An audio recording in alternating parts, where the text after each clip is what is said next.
Sintayong umumkan daftar pemain hadapi Jepang. Kevin Dix beri respon tak terduga. Tak sabar tampil di GBK. Justin Hubner optimis Garuda bisa bungkam para raksasa Asia. Fans timnas dibuat heboh saat Sayuri bersaudara dipanggil Sintayong jelang hadapi Jepang.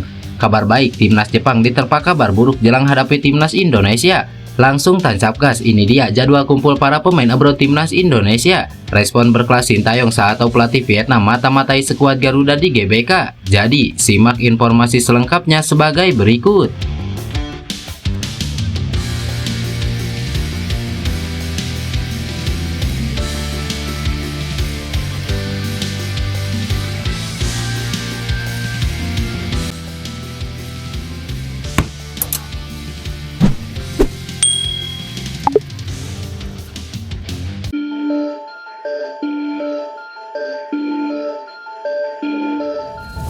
Supporter timnas Indonesia kembali dihebohkan dengan pemanggilan Yakob Sayuri dan Yance Sayuri ke timnas Indonesia pada laga lanjutan grup C putaran ketiga kualifikasi Piala Dunia.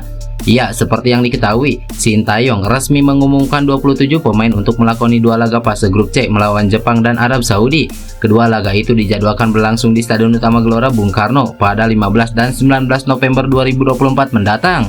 Menariknya, ada yang berbeda dari pemanggilan 27 pemain tersebut. Ini berkaitan dengan keberadaan Yakob Sayuri dan Yance Sayuri di skuad Garuda. Kembalinya Sayuri bersaudara itu turut menyedot perhatian warganet. Banyak yang berharap Yakob dan Yance Sayuri tidak mengalami cedera bersama timnas Indonesia, karena yang sudah-sudah pemain Malut United itu kerap cedera saat mengikuti pemusatan latihan, sehingga ujung-ujungnya harus dicoret dari skuad Garuda. Kembalinya Yakob dan Yance memberikan angin segar juga bagi Sintayong, sebab juru taktik asal Korea Selatan itu memiliki lebih banyak opsi. Apalagi dua pemain ini merupakan pemain yang lincah sehingga diharapkan mampu merepotkan pemain lawan. Sementara itu, nama-nama beken masih menghiasi kedalaman skuad timnas Indonesia seperti Martin Paes, Mes Hilgers, JIZ, Kelvin Perdong, Tom Haye, Justin Hubner, Ragnar Oratmangun sampai Rafael Struijk. PSSI sendiri menargetkan Sintayong untuk membawa timnas Indonesia finish di 4 besar di klasemen grup C. Jika finish di 2 teratas maka akan otomatis lolos ke Piala Dunia. Namun jika finish di peringkat ketiga atau keempat, maka skuad Garuda akan melanjutkan perjuangannya lewat babak keempat kualifikasi Piala Dunia.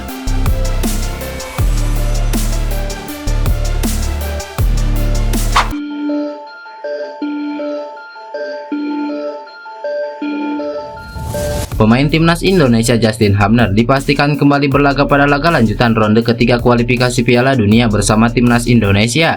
Ya, Hubner mengakui jika dirinya telah pulih dari cedera dan menyatakan tekad kuat untuk membawa skuad Garuda memetik raihan apik saat melawan Jepang dan Arab Saudi nanti. Justin Hubner sebelumnya absen pada dua laga terakhir timnas Indonesia di ronde ketiga kala melawan Bahrain dan Cina beberapa waktu lalu. Hal itu lantaran bek milik Wolverhampton Wanderers itu dikabarkan cedera di pergelangan kakinya. Namun kini ia sudah pulih dan optimis Garuda bisa petik poin penuh pada laga-laga tersebut.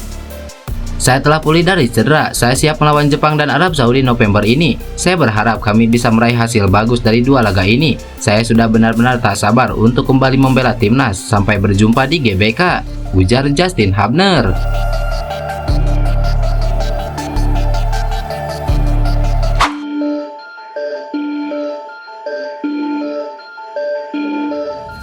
Anggota Komite Eksekutif PSSI Arya Sinulinga mengungkapkan bahwa timnas Indonesia tidak akan melakukan pemusatan latihan sebelum menghadapi timnas Jepang dan timnas Arab Saudi. Dalam rangka persiapan timnas Indonesia, semua pemain yang terlibat merupakan atlet profesional. Mereka juga aktif bermain di klub-klub profesional dengan level kompetisi yang sudah sangat tinggi. Menurutnya, tidak ada pemusatan latihan yang dilakukan, sehingga hal ini tidak akan mengganggu jalannya kompetisi yang sedang berlangsung. Untuk persiapan timnas Indonesia, semua pemain profesional, mereka juga bermain di klub profesional, levelnya sudah tinggi. Tidak ada pemusatan latihan, jadi tidak mengganggu kompetisi, ujar Arya Sinulinga. Sementara itu, BRI Liga 1 dijadwalkan akan diliburkan mulai 7 November 2024. Meskipun jeda internasional baru akan dimulai pada 10 November, hal ini memberikan kesempatan bagi para pemain untuk bergabung lebih awal dengan timnas Indonesia. Dengan demikian, para pemain dapat mempersiapkan diri dengan baik untuk pertandingan yang akan datang. Bagi para pemain yang berkarir di luar negeri atau abroad, kemungkinan besar mereka akan bergabung dengan timnas Indonesia pada tanggal 10 November 2024 yang merupakan 5 hari sebelum pertandingan melawan Jepang. Dipanggil H-5 atau mungkin H-4 sampai di Indonesia, mereka cukup dengan latihan-latihan strategi. Setelah itu bisa langsung bertanding. Kami sudah siapkan semuanya. Jelas Arya Sinulinga.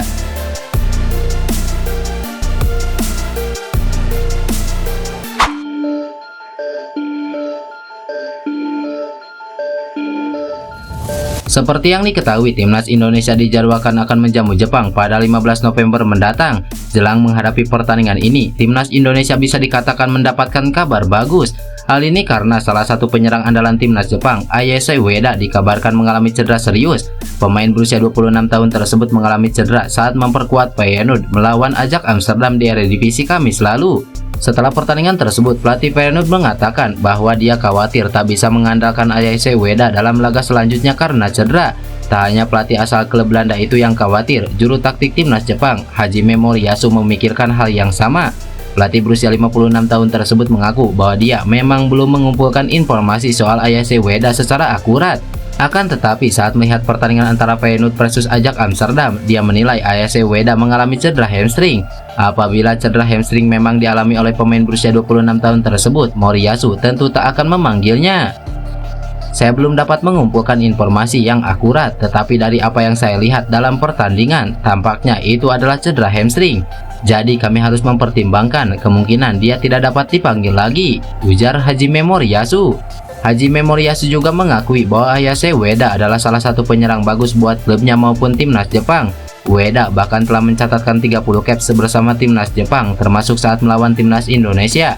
Ayase Ueda sempat tampil menghadapi timnas Indonesia pada Piala Asia 2023 yang berlangsung pada Januari lalu. Dalam pertandingan melawan timnas Indonesia ini, penyerang andalan Jepang itu mencetak 2 gol. Ayase Ueda mencetak 2 gol saat melawan timnas Indonesia dan tim asuhan Sintayong itu takluk 1-3 dalam laga tersebut.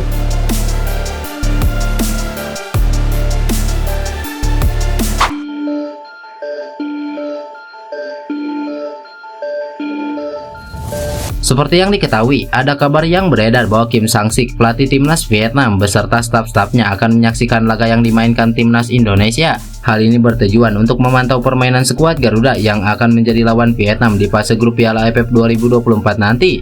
Sebagai informasi, ajang sepak bola antar negara Asia Tenggara itu akan kembali bergulir pada bulan Desember mendatang. Timnas Indonesia ada di grup B bersama dengan Vietnam, Myanmar, Filipina, dan Laos. Di atas kertas, The Golden Star Warrior merupakan lawan terberat untuk pasukan Sintayong. Namun, timnas Indonesia terbilang sebagai calon kuat juara di turnamen ini. Apalagi, skuad Garuda merupakan satu-satunya tim Asia Tenggara yang menembus putaran ketiga kualifikasi Piala Dunia. Tak ayal, Kim Sang-sik pun berupaya memantau permainan lawan terberatnya itu, yang telah menyingkirkan Vietnam di putaran kedua kualifikasi Piala Dunia. Namun begitu, Sintayong mengaku tak gentar dengan hal-hal tersebut. Dia mempersilahkan sang kompatriot memantau permainan timnya untuk melaksanakan tugasnya sebagai pelatih Vietnam.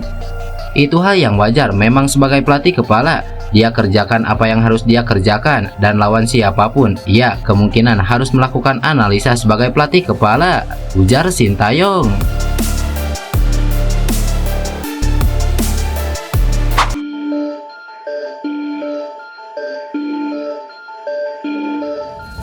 Pada pagi tadi, PSSI telah merilis 27 pemain yang dipanggil Sintayong. Dari nama-nama tersebut, juru taktik asal Korea Selatan ini masih mengandalkan nama-nama langganan. Akan tetapi, ada beberapa pemain yang dicoret seperti Asnawi Mangku Alam hingga Hernando Ari. Nah, dalam daftar itu juga tidak ada sosok Kevin Dix yang disebut sedang menjalani proses naturalisasi. Artinya bek FC Copenhagen ini belum menyelesaikan proses perpindahan kewarganegaraan, sehingga belum bisa tampil bersama skuad Garuda di ajang resmi. Kevin Dix sendiri memang baru salaman dengan Erick Thohir pada Oktober lalu. Proses perpindahan kewarganegaraannya juga terhambat karena adanya transisi di pemerintah. Maka dari itu, pemain 28 tahun ini dipastikan baru akan membela tim Merah Putih pada tahun depan. Meski namanya tidak ada dalam daftar pemanggilan, namun tekad Kevin Dix untuk mengharumkan nama Indonesia tetap digaungkan. Meski lawan yang dihadapi timnas Indonesia terbilang sangat kuat, Kevin Dix menilai kalau peluang timnas Indonesia untuk bisa lolos langsung ke Piala Dunia memang akan sangat sulit. Namun, skuad Garuda masih memiliki peluang untuk setidaknya finish di posisi ketiga dan keempat, mengingat hanya terpaut 2 angka saja dari Australia, Arab Saudi, dan Bahrain. Untuk itu, pemain yang memiliki darah keturunan Ambon ini berharap proses naturalisasinya bisa segera rampung. Pasalnya, Kevin Dix ingin secepatnya berjuang membela timnas Indonesia lolos ke Piala Dunia. Akan sulit untuk langsung lolos ke Piala Dunia sekarang, tetapi masih ada peluang dan mimpinya adalah bisa ikut serta. Saya berharap bisa berkontribusi secepat mungkin agar bisa membantu mereka, jelas Kevin Dix.